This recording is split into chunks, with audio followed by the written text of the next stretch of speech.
दोस्तों, मास्टर जी info channel पर मैं भवेश कुमार आप सबों का स्वागत करता हूं। दोस्तों, आज हम लोग देखने वाले हैं ज्ञान बिंदु जीएस एकेडमी द्वारा जो पेड टेस्ट चलाया जाता है दरोगा का, दोस्तों उसका प्रैक्टिस सेट नंबर 2। तो ज़्यादा से ज़्यादा इस वीडियो को शेयर कीजिएगा और चैनल पर नए होंगे तो चैनल को सब्सक्राइब कर लीजिएगा, क्योंकि काफ़ी इंपॉर्टेंट ये वीडियो होने वाला है। दोस्तों, तो ज़्यादा से ज़्यादा आंसर देने का प्रयास कीजिएगा।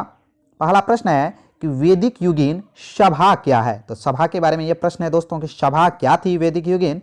तो मंत्री परिषद थी। क्या थी दोस्तों? वैदिक युगीन सभा मंत्री परिषद थी। नेक्स्ट है सांख्य, योग, न्याय, वैश्विक एवं वेदांत, इन 6 भिन्न भारतीय दर्शनों को स्पष्ट रूप से अभिव्यक्ति कब हुई थी, ये प्रश्न पूछा जा रहा है। तो ये वैदिक युग में ही इसकी उत्पत्ति हो गई थी। नेक्स्ट क्वेश्चन की बात करें, सूची 1 और सूची 2 को मिलाना है दोस्तों। तो देख सकते हैं ये वैदिक नदियां हैं और आधुनिक नाम है। ठीक है दोस्तों, परुसनी जो नदी है यह रावी नदी का नाम है, सदानीरा गंडक नदी का नाम है, शत्रुदी सतलज नदी का नाम है, वहीं कुंभा काबुल नदी का नाम है। तो इस तरह से आप लोग मिला लीजिएगा और ऑप्शन देख लीजिएगा, वही ऑप्शन सही होगा। 4 नंबर प्रश्न है दोस्तों कि पूर्व वैदिक आर्यों का धर्म प्रमुखता क्या था। तो पूर्व वैदिक आर्यों का प्रमुख धर्म कौन सा था? तो प्रकृति पूजा और यज्ञ। प्राकृतिक पूजा और यज्ञ पूर्व वैदिक आर्यों का धर्म और प्रमुख था। नेक्स्ट है निम्नलिखित में से उत्तर वैदिक काल में लिखे गए ग्रंथों का सही क्रम क्या है। तो इसमें से सही क्रम को ढूंढना है दोस्तों। तो देख सकते हैं सबसे पहले वेद, उसके बाद ब्राह्मण, उसके बाद आरण्यक, उसके बाद उपनिषद। तो ऑप्शन नंबर ए ही यहाँ पर करेक्ट आंसर होने वाला है। ऋग्वेद का कौन सा मंडल पूर्णतः सोम को समर्पित है। तो ऋग्वेद का कौन सा मंडल पूर्णतः सोम को समर्पित है? तो ऋग्वेद का जो 9वां मंडल है दोस्तों यह पूर्णतः सोम को समर्पित है, यह हमें याद रखना है। 7वां नंबर प्रश्न है सल्तनत के निम्नलिखित सुल्तानों में से किसने सर्वप्रथम अपनी राजधानी दिल्ली बनाई थी या दिल्ली स्थानांतरित की थी। तो 7 का जो यहाँ पर सही आंसर होने वाला है दोस्तों यह हो जाएगा इल्तुतमिश। इल्तुतमिश ने ही सर्वप्रथम अपनी राजधानी दिल्ली स्थानांतरित की थी। सर्वप्रथम जो राजधानी थी इन लोगों की लाहौर थी, ये भी हमें याद रखना है। 8वें नंबर प्रश्न की बात करें, निम्नलिखित में कौन सा कथन बलबन के संबंध में सही नहीं है। तो बलबन के संबंध में कौन सा कथन यहाँ दोस्तों सही नहीं है? देख सकते हैं उसने नियामत ए खुदाई के सिद्धांत का प्रतिपादन किया, बिल्कुल सही है। उसने इक्तादारी व्यवस्था का प्रारंभ किया, बिल्कुल गलत। इक्तादारी इल्तुतमिश ने स्टार्ट किया था दोस्तों। यही ऑप्शन नंबर बी ही यहाँ पर करेक्ट आंसर हो जाएगा, यही सत्य नहीं है, क्योंकि इक्तादारी प्रथा इल्तुतमिश द्वारा स्टार्ट किया गया था। नेक्स्ट क्वेश्चन की बात करें, 9 नंबर प्रश्न, रजिया बेगम को सत्ताच्युत करने में किसका हाथ था। तो रजिया बेगम को तुर्कों का महत्वपूर्ण हाथ था। Option number C right answer हो जाएगा। वेहिंद का युद्ध 1008 से 1009 में निम्नलिखित में से किनके बीच लड़ा गया था। तो वेहिंद का युद्ध कई बार यह प्रश्न पूछा गया है दोस्तों। तो वेहिंद का युद्ध जो है यह महमूद गजनवी और आनंदपाल के बीच लड़ा गया था। तो ऑप्शन नंबर ए यहाँ पर राइट आंसर हो जाएगा। 11वां नंबर प्रश्न है कि महमूद गजनवी के साथ भारत आने वाले इतिहासकारों में कौन शामिल नहीं था। इनमें से कौन सा शामिल नहीं था? तो शाहनामा के लेखक जो फिरदौसी हैं दोस्तों यह महमूद गजनवी के शासनकाल में नहीं आए थे, जबकि किताबुल हिंद के लेखक जो अलबरूनी हैं यह महमूद गजनवी के साथ आए थे। तारिक यामिनी के लेखक उत्बी भी महमूद गजनवी के साथ भारत आए थे। तारिक एक सुप्तगीन के लेखक बेहाकी भी गजनवी के साथ भारत आए थे। Option number A he right answer हो जाएगा। शाहनामा के लेखक फिरदौसी महमूद गजनवी के साथ भारत नहीं आए थे।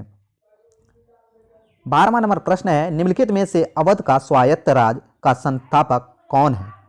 तो 12 का जो यहाँ पर सही आंसर होगा दोस्तों यह हो जाएगा सआदत खां, जिसे बुरहान उल मुल्क के नाम से भी जाना जाता है।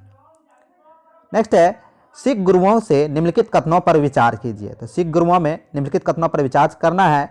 बंदा बहादुर का गुरु तेग बहादुर ने सिखों के सैन्य प्रमुख नियुक्त किया गया था, बिल्कुल गलत है दोस्तों। गुरु अर्जुन देव सिखों के गुरु और गुरु रामदास के पश्चात 5वें गुरु के रूप में थे, बिल्कुल यहाँ पर सही है। गुरु अंगद या अंगदेव ने सिखों को उनकी अपनी लिपि गुरुमुखी लिपि दी, बिल्कुल सही है दोस्तों। तो 2 और 3 यहाँ पर सही है। तो देख लेते हैं, कूट में दिया गया है दोस्तों कि 2 और 3 यहाँ पर बिल्कुल सही आंसर होने वाला है। नेक्स्ट है निम्नलिखित में कौन एक मुगल सम्राट द्वारा नियुक्त बंगाल का अंतिम गवर्नर है। तो बंगाल का अंतिम गवर्नर मुगल सम्राट द्वारा कौन था दोस्तों? तो 14 का जो राइट आंसर यहाँ पर होगा वो हो जाएगा मुर्शिद कुली खां। मुर्शिद कुली खां मुगल सम्राट द्वारा नियुक्त बंगाल का अंतिम गवर्नर था। 15वें नंबर प्रश्न की बात करें, 18वें शतक में भारत में लड़े गए युद्धों का निम्नलिखित में से सही कालानुक्रम कौन सा है? तो 15 का जो यहाँ पर राइट आंसर होगा दोस्तों, ये देख सकते हैं, पहले अंबर का युद्ध हुआ, उसके बाद प्लासी का युद्ध हुआ 1757 में, उसके बाद वाडिवास का युद्ध हुआ, उसके बाद बक्सर का युद्ध 1764 में हुआ। तो ऑप्शन नंबर बी ही यहाँ पर राइट आंसर होने वाला है। 16 नंबर प्रश्न की बात करें, 1765 ईस्वी में दीवानी प्रदान किए जाने के बाद ब्रिटिश सबसे पहले निम्नलिखित में से किस पर्वतीय जनजाति के संपर्क में आए थे? तो 16 का यहाँ पर राइट आंसर हो जाएगा खासी जनजाति के संपर्क में आए थे। खासी, गारो ये सब जनजातियाँ मेघालय में है दोस्तों। मेघालय में सर्वाधिक वर्षा होती है, ये भी हमें याद रखना है। बक्सर के युद्ध का मुख्य कारण क्या था? तो बक्सर के युद्ध का सबसे मुख्य कारण ईस्ट इंडिया कंपनी के द्वारा वाणिज्यिक अधिकार का दुरुपयोग था, बक्सर के युद्ध का प्रमुख कारण। 18वें नंबर प्रश्न की बात करें दोस्तों कि निम्न में से किसने अपनी राजधानी मुर्शिदाबाद से मुंगेर स्थानांतरित की थी? तो मुर्शिदाबाद से मुंगेर किसने अपनी राजधानी बनाई? तो मीर कासिम ने दोस्तों अपनी राजधानी मुर्शिदाबाद से मुंगेर को स्थानांतरित की थी।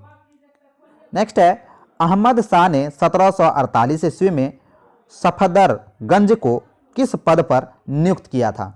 तो 19 का राइट आंसर होगा दोस्तों, यह सम्राट के वजीर के तौर पर नियुक्त किया गया था। ऑप्शन नंबर सी यहाँ पर राइट आंसर हो जाएगा। 20वां नंबर प्रश्न है दोस्तों कि किसके काल में ब्लैक होल दुर्घटना हुई थी? तो ब्लैक होल दुर्घटना किसके काल में हुई थी दोस्तों? तो ब्लैक होल जो दुर्घटना थी यह सिराजुद्दौला के शासनकाल में हुई थी। ब्लैक होल घटना सिराजुद्दौला के शासनकाल में हुई थी। नेक्स्ट चलते हैं, सूची 1 और सूची 2 को मिलाना है दोस्तों। 21 का देख लेते हैं क्या सब लिखा हुआ है। तो हैदराबाद के संस्थापक कौन थे? हैदराबाद के जो संस्थापक थे दोस्तों निजामुल मुल्क थे, बिल्कुल यहाँ पर सही है। अवध के संस्थापक सआदत खां थे, बिल्कुल सही है। बंगाल के संस्थापक अलीवर्दी खां थे, बिल्कुल सही है। केरल का मार्तंड वर्मा थे, बिल्कुल सही है। तो देख सकते हैं ऑप्शन नंबर ए ही यहाँ पर करेक्ट आंसर हो जाएगा। ए का ए, बी का 2, सी का 3 और डी का 4। नेक्स्ट चलते हैं, निम्नलिखित में कौन भारतीय संविधान के प्रारूपण समिति का सदस्य नहीं था? प्रारूपण समिति का अध्यक्ष डॉक्टर भीमराव अंबेडकर थे और इनके सिवाय टोटल 6 सदस्य थे। तो 22 का जो यहाँ पर राइट आंसर होगा दोस्तों, कौन इसके सदस्य नहीं थे, ये प्रश्न पूछा जा रहा है। तो डॉक्टर राजेंद्र प्रसाद इसके सदस्य नहीं थे। डॉक्टर राजेंद्र प्रसाद संविधान सभा के अस्थायी अध्यक्ष थे दोस्तों। 23 नंबर प्रश्न है कि निम्नलिखित में कथनों में से कौन सा संविधान सभा के गठन के बारे में सही है? संविधान सभा के गठन के बारे में कौन सा कथन सही है? यहाँ कूट में आंसर दिया गया है दोस्तों, तो देख सकते हैं 23 का कूट में आंसर दिया गया है। ठीक है,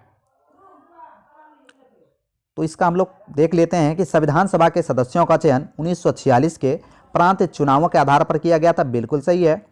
देशी राज्यों के प्रतिनिधियों को संविधान सभा में सम्मिलित नहीं किया गया था, बिल्कुल गलत, यहाँ किया गया था दोस्तों।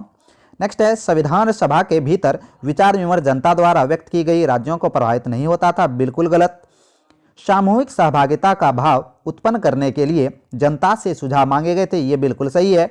तो 1 और 4 यहाँ पर सही हो जाएगा। तो ऑप्शन नंबर यहाँ जो डी है दोस्तों, यही यहाँ पर करेक्ट है। 1 और 4 सही आंसर है।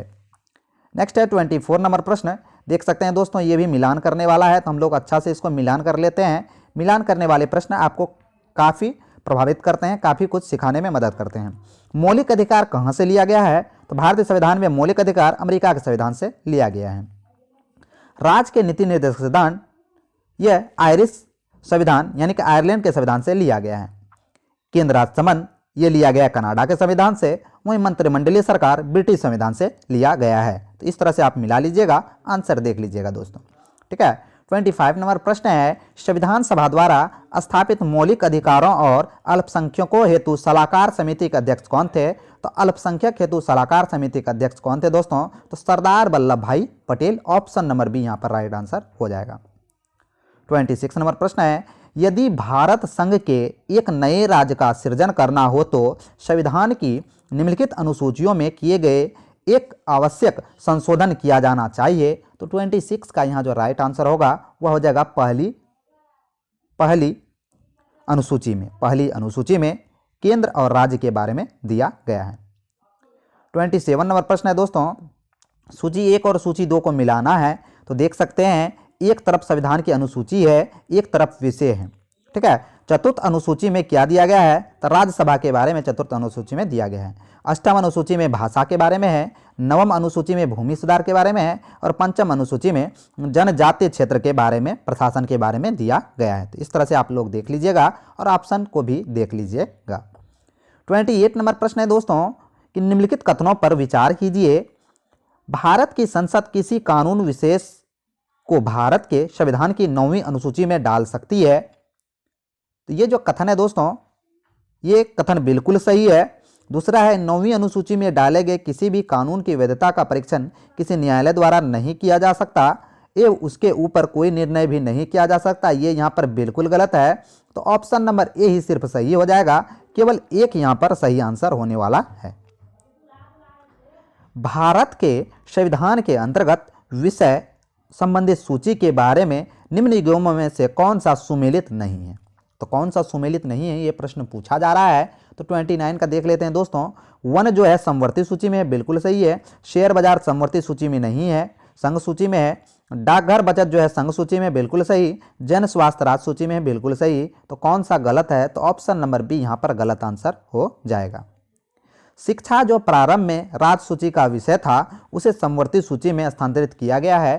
तो 30 का राइट आंसर क्या होगा दोस्तों? तो यह 42वां संवैधानिक संशोधन यहाँ पर राइट आंसर हो जाएगा। 31 नंबर प्रश्न की बात करें दोस्तों, वीडियो पसंद आए तो एक लाइक जरूर कीजिएगा और चैनल पर नए हैं तो चैनल को सब्सक्राइब कर लीजिएगा। मास्टर जी इन्फो आप टेलीग्राम चैनल ज्वाइन कर सकते हैं इस क्लास का PDF पाने के लिए।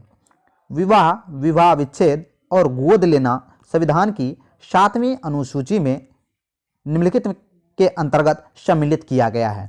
तो 31 का राइट आंसर क्या होगा दोस्तों? तो इसका सही आंसर हो जाएगा सूची 3 के समवर्ती सूची में। विवाह समवर्ती सूची का विषय है। संसदीय शासन प्रणाली सर्वप्रथम किस देश में विकसित हुई थी? तो संसदीय शासन प्रणाली सर्वप्रथम ब्रिटेन में विकसित हुई थी। नेक्स्ट है, भारतीय संविधान में उल्लेखित स्वतंत्रता, समानता और बंधुत्व की संकल्पना किससे प्रेरित है दोस्तों? तो 33 का यहाँ पर राइट आंसर होगा दोस्तों। यह फ्रांस के संविधान से प्रेरित है, स्वतंत्रता, समानता और बंधुत्व। कई बार ये प्रश्न पूछा गया है, तो सभी प्रश्न काफ़ी इंपॉर्टेंट है दोस्तों, तो एक लाइक जरूर कीजिएगा। भारत एवं म्यांमार के बीच सीमा निर्धारण करने वाली 3 पर्वत श्रेणियाँ कौन सी है? ताराकोयोनोमा, पटकाई-बूम, खांसी। ऑप्शन नंबर ए यहाँ पर राइट आंसर हो जाएगा। कुल्लू घाटी निम्नलिखित पर्वत श्रेणियों के बीच अवस्थित है। तो कुल्लू जो घाटी है दोस्तों, कुल्लू मनाली, ये सब पूछा जा रहा है कि किसके बीच स्थित है। तो 35 का यहाँ कौन सा राइट आंसर होगा दोस्तों? तो धौलाधर और पीर पंजाल के बीच कुल्लू घाटी अवस्थित है, जो कि पर्यटकों का काफ़ी प्रसिद्ध क्षेत्र है। छोटा नागपुर पठार की सबसे ऊंची चोटी कौन सी है? तो छोटा नागपुर पठार की सबसे ऊंची चोटी पारसनाथ है। छोटा नागपुर पठार की सबसे ऊंची चोटी पारसनाथ है। अंडमान और निकोबार द्वीप समूह में सबसे अधिक ऊंचाई वाली चोटी कौन सी है? तो 37 का राइट आंसर हो जाएगा सेंडल पीक। कौन सी है दोस्तों? सेंडल पीक यहाँ पर राइट आंसर हो जाएगा। नेक्स्ट चलते हैं 38 नंबर प्रश्न की बात करें।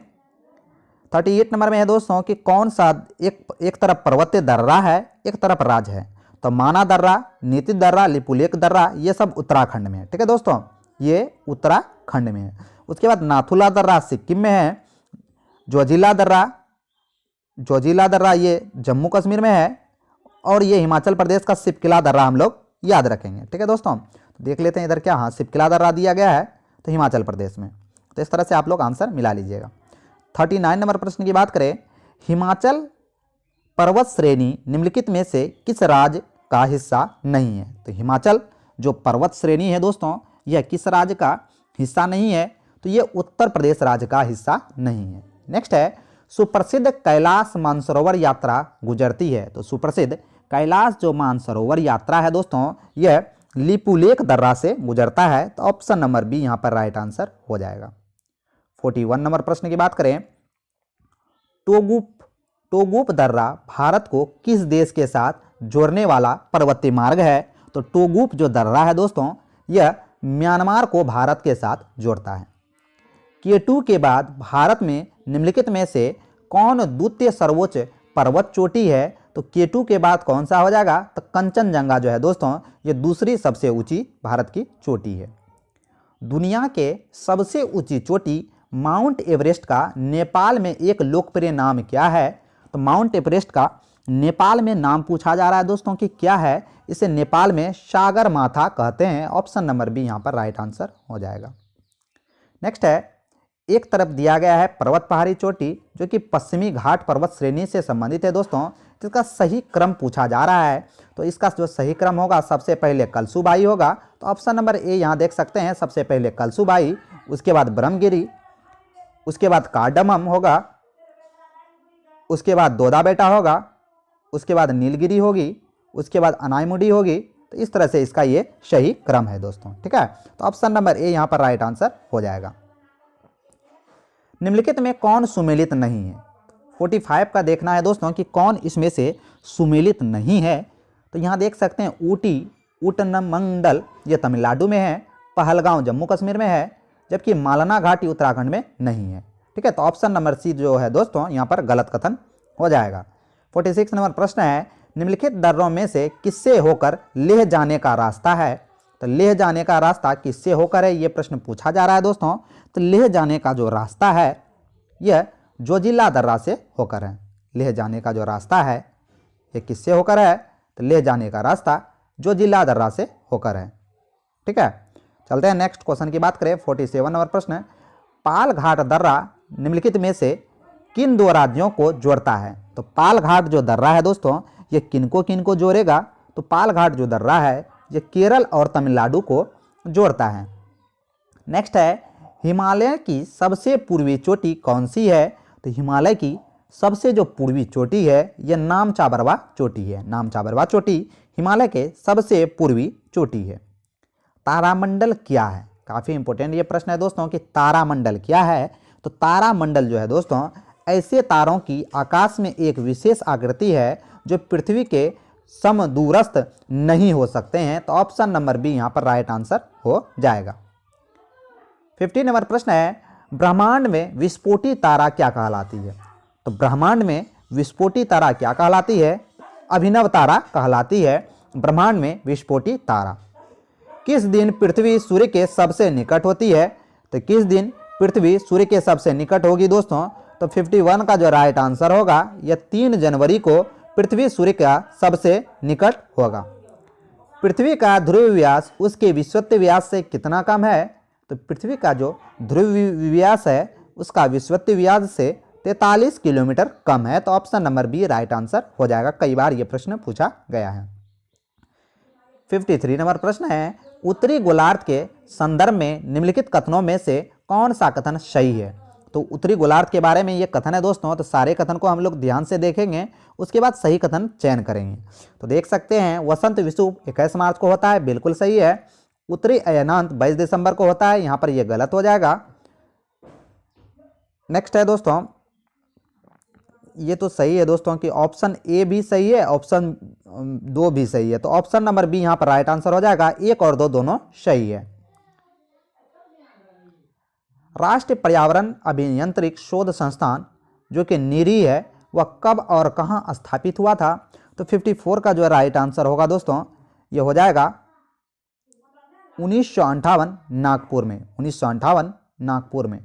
55 नंबर प्रश्न की बात करें, संयुक्त राष्ट्र संघ पर्यावरण कार्यक्रम UNEP का मुख्यालय कहाँ है। तो UNEP United Nation Environment Programme, इसका मुख्यालय कहाँ है। तो 55 का राइट आंसर होगा नैरोबी केन्या में। नैरोबी केन्या में संयुक्त राष्ट्र पर्यावरण कार्यक्रम UNEP का मुख्यालय है। सबसे अधिक स्थिर पारिस्थितिकी तंत्र कौन सा है दोस्तों। तो सबसे अधिक स्थिर जो पारिस्थितिकी तंत्र है यानी कि 56 का राइट आंसर यहाँ पर क्या होगा दोस्तों। तो ऑप्शन नंबर ए सागरीय या महासागरीय जो है दोस्तों ये सबसे स्थिर पारिस्थितिकी तंत्र है। नेक्स्ट है, हजारा राम मंदिर किस राज्य में स्थित है। तो हजारा जो राम मंदिर है यह विजयनगर में स्थित है। ऑप्शन नंबर सी यहाँ पर राइट आंसर हो जाएगा। इंडोनेशिया में उस मंदिर का क्या नाम है जहाँ रामायण और महाभारत के चित्र बनाए गए हैं। तो रामायण और महाभारत के चित्र बोरोबिदुर में बनाए गए हैं। वार एंड पीस पुस्तक के लेखक कौन है। तो वार एंड पीस पुस्तक के लेखक लियो टॉल्स्टॉय हैं। ग्रेशम का नियम निम्नलिखित में से किससे संबंधित है दोस्तों। तो ग्रेसम का जो नियम है ये काफ़ी इंपोर्टेंट ये प्रश्न है दोस्तों, मुद्रा के प्रचलन से संबंधित है ग्रेसम का नियम। मुद्रास्फीति की उच्च दर और बेरोजगारी की उच्च दर की एक साथ उपस्थिति को क्या कहते हैं? तो 61 का जो राइट आंसर होगा दोस्तों, इसे स्टैगफ्लेशन कहते हैं, मुद्रास्फीति कहते हैं। बैंक की नई शाखाएं खोलने का लाइसेंस डैश द्वारा दिए जाते हैं। तो 62 का राइट आंसर होगा दोस्तों, ये किसके द्वारा दिए जाते हैं? तो ये राज्य स्तरीय बैंकर समिति द्वारा दिए जाते हैं। वाणिज्यिक बैंकों द्वारा भारतीय रिजर्व बैंक के पास रखे हुए स्वाधिक न्यूनतम से अधिक रिजर्व क्या कहलाते हैं? तो 63 का राइट आंसर होगा दोस्तों, ये नकदी रिजर्व कहलाते हैं। प्रथम क्षेत्रीय ग्रामीण बैंक की स्थापना किस वर्ष हुई थी? तो प्रथम क्षेत्रीय ग्रामीण बैंक की स्थापना 1975 को हुई थी। भारतीय रिजर्व बैंक की बैंक दर कम करने के फलस्वरूप क्या होगा? तो क्या होगा दोस्तों, बाजार में तरलता बढ़ जाएगी। भारतीय रिजर्व बैंक की बैंक दर को कम करेंगे तो बाजार में तरलता बढ़ जाएगी। 66 नंबर प्रश्न की बात करें, बंबई स्टॉक एक्सचेंज कहाँ स्थित है? तो बंबई जो स्टॉक एक्सचेंज है दोस्तों, यह स्थित है दलाल स्ट्रीट में। कहाँ है? दलाल स्ट्रीट में। निम्नलिखित में से किस कार्ड से बैंक को उच्च ऋण जोखिम होता है? तो बैंक को उच्च ऋण जोखिम किससे होगा? तो क्रेडिट कार्ड से। Option number B right answer हो जाएगा। निम्नलिखित में से कौन सा युग्म सही सुमेलित है? तो इसमें से देखना है दोस्तों कि कौन सा युग्म सही सुमेलित है। तो इसमें कूट में आंसर दिया गया है, तो इसका चयन करना है। ठीक है, तो देख लेते हैं ठीक से। डो जोन्स न्यूयॉर्क में है, बिल्कुल सही है दोस्तों। हैंगसोंग सियोल में है, गलत है। FTSE 100 लंदन में है, ये सही है। तो ऑप्शन नंबर डी यहाँ पर राइट आंसर हो जाएगा। ये सब जो है शेयर बाजार का नाम है दोस्तों, ठीक है, कन्फ्यूज इसमें नहीं होना है। 69 नंबर प्रश्न है, भारतीय रिजर्व बैंक का खुला बाजार कार्यवाही का अर्थ है क्रय और विक्रय। क्रय और विक्रय के जो बारे में ये बोल रहा है दोस्तों, ये सरकारी बॉन्ड पर होता है। ऑप्शन नंबर डी यहाँ पर राइट आंसर हो जाएगा। कार्बन डाइऑक्साइड के सभी नमूनों में कार्बन और ऑक्सीजन के द्रव्यमानों का अनुपात हमेशा 3:8 रहता है। यह किस नियम के अनुकूल है दोस्तों? तो यह किस नियम के अनुकूल है? तो यह स्थिर अनुपात का नियम है। Option number B right answer हो जाएगा। कि पोटेशियम 1940 में इलेक्ट्रॉन की संख्या क्या है? तो 71 में पूछा जा रहा है दोस्तों कि इलेक्ट्रॉन की संख्या क्या है? तो इलेक्ट्रॉन की संख्या यहाँ पर 20 हो जाएगी। कैथोड किरणों में विद्यमान होता है, तो कैथोड किरणों में क्या विद्यमान होता है दोस्तों?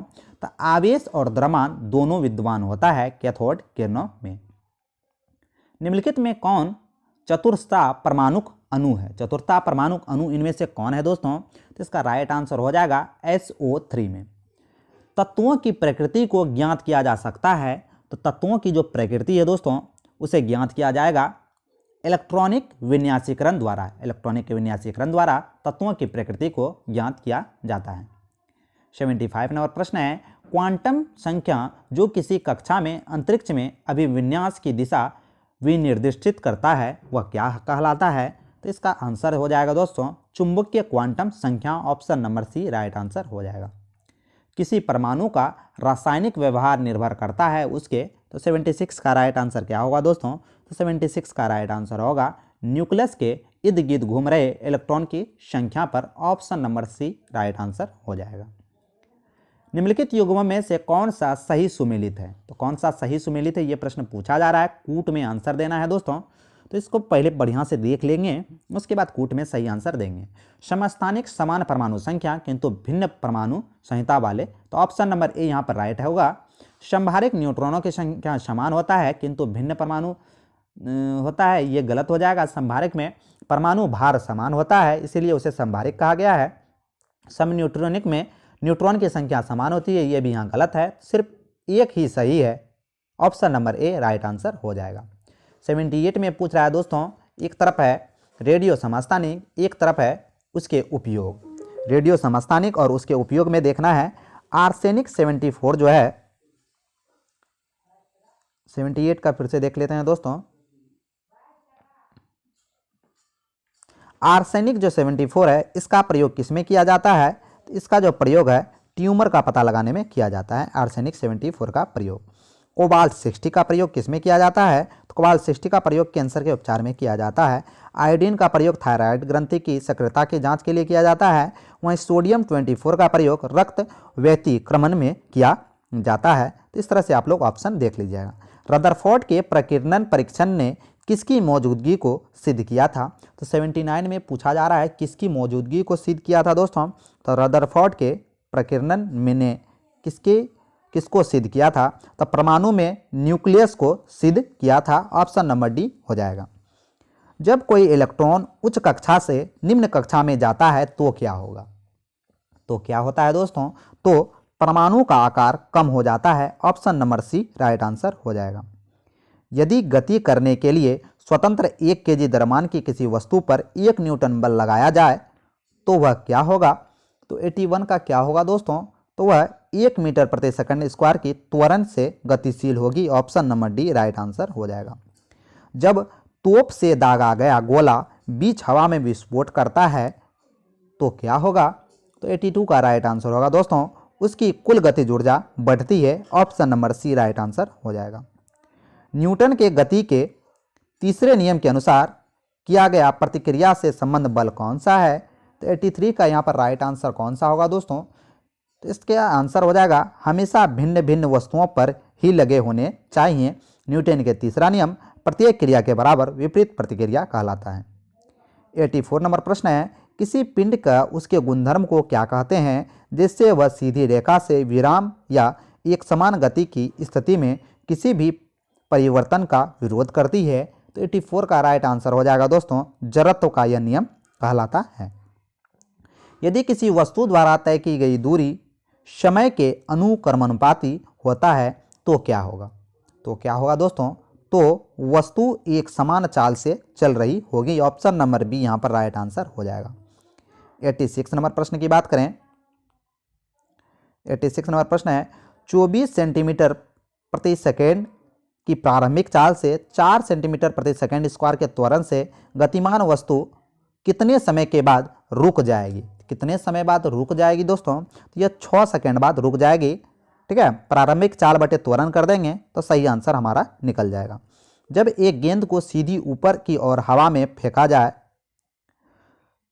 तब h ऊंचाई तक पहुंचने के बाद वापस आ जाता है तो गेंद द्वारा तय की गई कुल दूरी कितनी है? तो गेंद द्वारा तय की गई कुल दूरी 2h है। यानी कि h तो पहले गया फिर h आया तो 2h कुल दूरी हो जाएगी। जब किसी वस्तु पर कोई बाहरी बल लगता है तब वह बल के दिशा में त्वरित हो जाती है। इस प्रकार उत्पन्न त्वरण वस्तु का क्या होगा? तो इस प्रकार त्वरण जो होगा वस्तु पर लगे बल के समानुपाती होगा। Option number A right answer हो जाएगा। 89 नंबर प्रश्न है दोस्तों कि त्वरण ज्ञात करने का सही सूत्र क्या है? तो त्वरण ज्ञात करने का सही सूत्र है त्वरण बराबर v - u/2 यानी कि प्रारंभिक वेग घटा अंतिम वेग बटे समय। 19 नंबर प्रश्न को आज देख लेते हैं दोस्तों। आज का अंतिम नंबर प्रश्न है 19 नंबर प्रश्न। जब किसी वस्तु की गति का त्वरित होती है तो क्या होगा? जब किसी वस्तु की गति त्वरित होती है तो क्या होगा? तो इसका सही आंसर हो जाएगा उसके वेग में हमेशा वृद्धि होती है। तो option number B right answer हो जाएगा।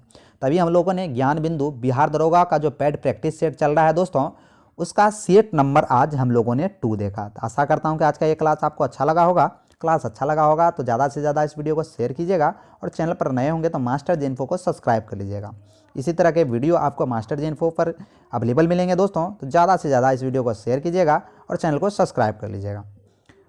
मिलते हैं दोस्तों अगले वीडियो में। जय हिंद, जय भारत।